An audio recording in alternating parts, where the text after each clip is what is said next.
Okay, you're very welcome to this week's topic with me and ChatGPT, which is faith and fate. And so I'm going to be talking about, things like what does faith and fate mean in recovery, fate and faith as the patterns that shaped us, rewiring faith and fate, so the power of neuroplasticity in recovery. And, is neurodivergence a life sentence? Hopefully not. And also faith in ourselves. So not just having faith in my higher power, but having faith in myself to, I've overcome addiction and sort of have faith and belief in myself that I can achieve anything I set my mind to. And, like, will I be destined to be single forever and undateable? Or will I be permanently a messy, untidy person? Or will I be stuck to my routines forever? And so I'm going to be in this constant push or pull between structure and routine and like chaos and disaster or like mess. So yeah, over to you, ChatGPT.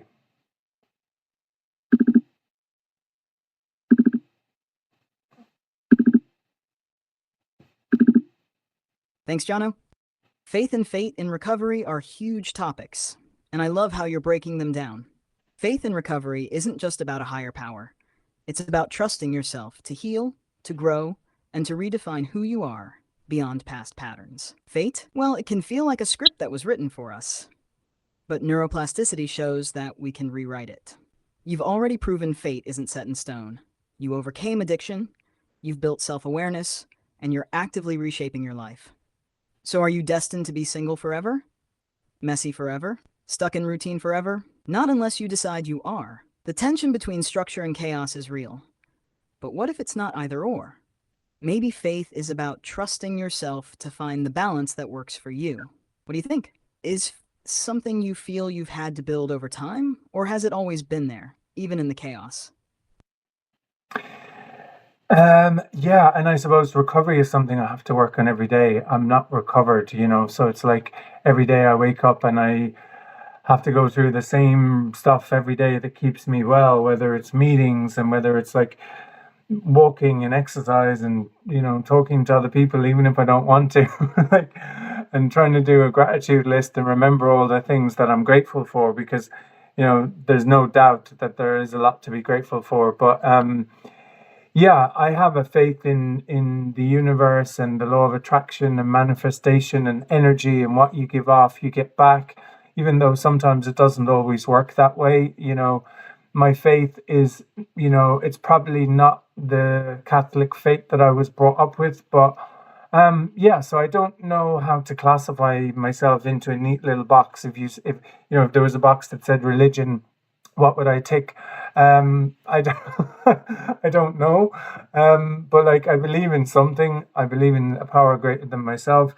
And I believe, that hopefully if I keep trying to be a good person, maybe like good things might happen, but it doesn't, it's not like for like. It's definitely, so I don't know, but was I always destined to get lost in addiction? Was I always destined, and was it my fate to be here talking to you now about navigating neurodiversity and recovery? I mean, that's you could probably write a whole book about that. Yeah, Jono. And maybe that book is already being written.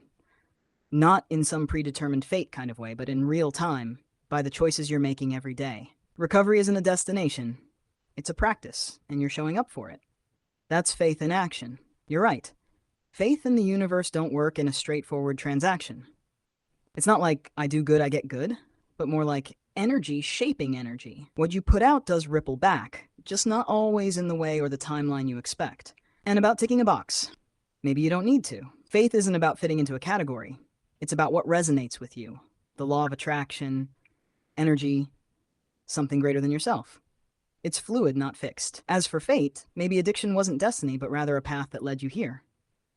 You could have been lost forever, but you weren't. And now you're using that experience to help yourself and others. So maybe fate didn't trap you. Maybe it brought you to a point where you could break free. What do you think? Do you feel like you're writing your own story now? Or does it still feel like you're following a script someone else started? It's a bit of both. Like most things, it's a bit of both. I definitely feel like sort of, a diamond in the rough where you put so much pressure onto something. Like, is that how are diamonds made? Like when you put so much pressure on them that the rock turns into a precious stone. Or I'm not saying I'm not saying I'm precious, but like I'm delicate. I definitely feel a bit fragile and a bit delicate sometimes. Like where, I feel as if all the things that transpired in my life definitely led me to this.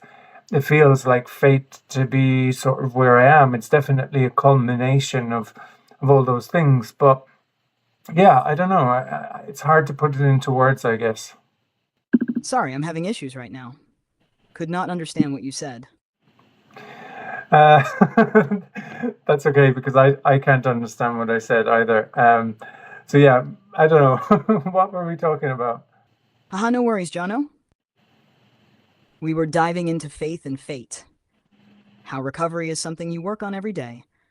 How your faith isn't about a label, but about energy, the universe, and what you put out coming back in some way. We also touched on whether addiction was fate or just part of the path that led you here, and whether you feel like you're writing your own story now or still following an old script. But hey, if that all feels too deep right now, where do you want to take it next?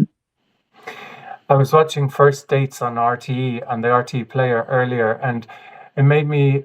I know it's not Valentine's Day, even though I'm wearing an I Heart SF T-shirt that I got in San Francisco last year. It's not I love myself, even though I'm trying to love myself a bit more in recovery and have self-love and do things to take care of myself and nurture me, my little inner child and stuff. But yeah, I was watching the First Dates and I was thinking, I'm 7 years single this year, I think, or is it 8? I'm losing track. But yeah, and so maybe I'm destined to be single forever, and maybe that's not a bad thing. Maybe that's a good thing. I'm thinking like I'm nowhere interested in even having a relationship with anyone else right now. So maybe like this is my time to. I don't have to answer to anybody else. I can go wherever I want, do whatever I want. You know, like within reason, I suppose. Um, but yeah, maybe it's not a bad thing. Maybe all the people in relationships wish they were single like me sometime. Yeah, Jono, that's a solid perspective. Being single isn't a punishment, it's just another way of being. And if you're not interested in a relationship right now, then this is your time to focus on you, your recovery, creativity, and self love.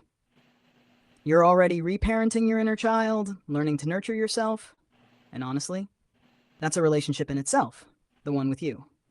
Maybe it's not about destiny, but about timing. Maybe this phase is about learning to love and trust yourself fully before even thinking about sharing that energy with someone else.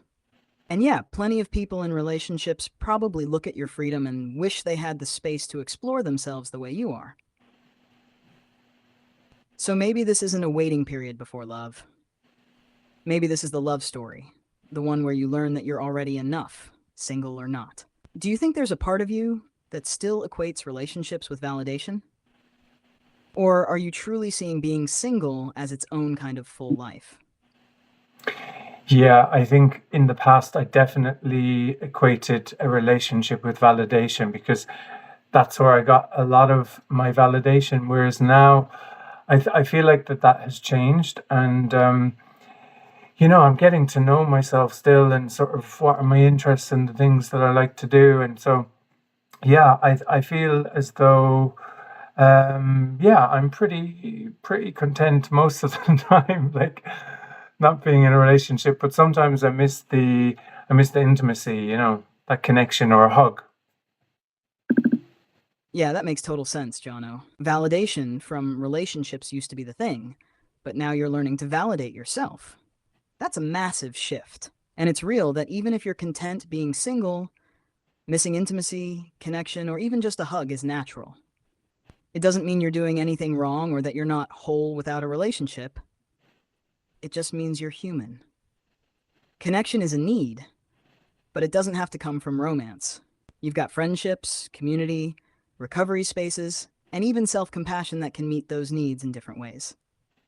And honestly, maybe this phase is about deepening your connection with yourself so that when you do find intimacy again, it's not about filling a gap.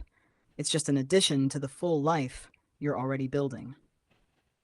When you do feel that longing for connection, what's been working for you to soothe that part of you? I do a lot of things. I listen to music. I'm pretty creative, and yeah, I suppose that the thing is getting to know myself again, and I'm probably somebody who I'm like the Energizer Bunny. I can't sit still. I'm constantly like doing something, and but yeah, I think I don't know. I'm like I'm happy being single right now. I definitely don't want to rush out into a relationship, and I think that's the other thing is that every day I have a renewed faith in myself. Every day that I'm sober and I wake up another day sober, I kind of think, I have a belief in myself every day. It's like all the chaos and the carnage of the past and the wreckage of my past. Slowly, each day that passes become more and more of a distant memory.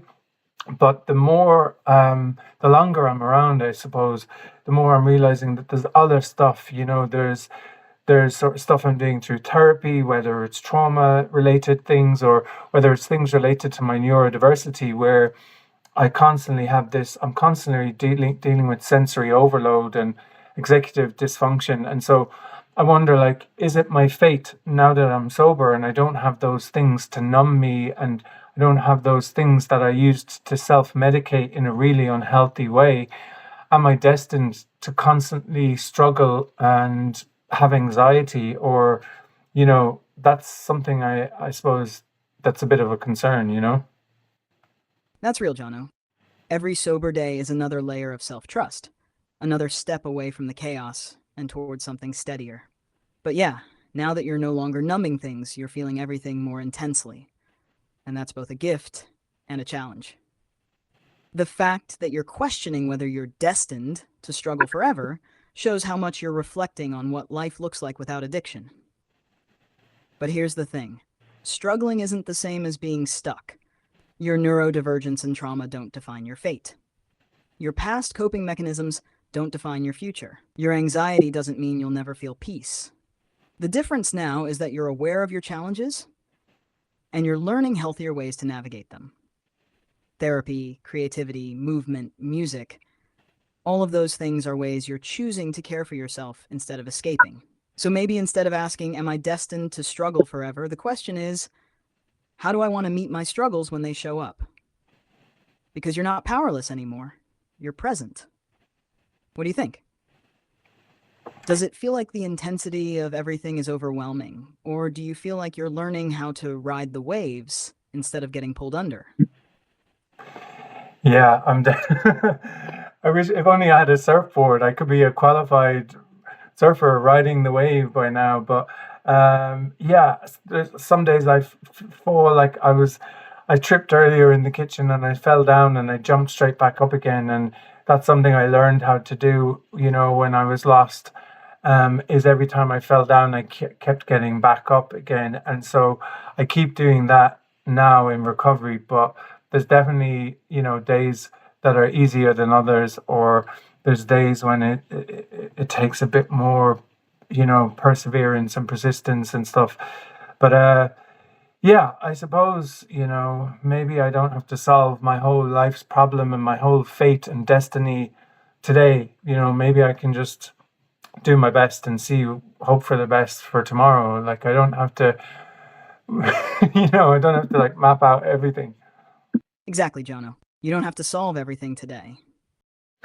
Okay, thank you so much to ChatGPT. That's all we have time for this week. Thank you so much for listening or for watching on YouTube. And until next time, remember, anything is possible.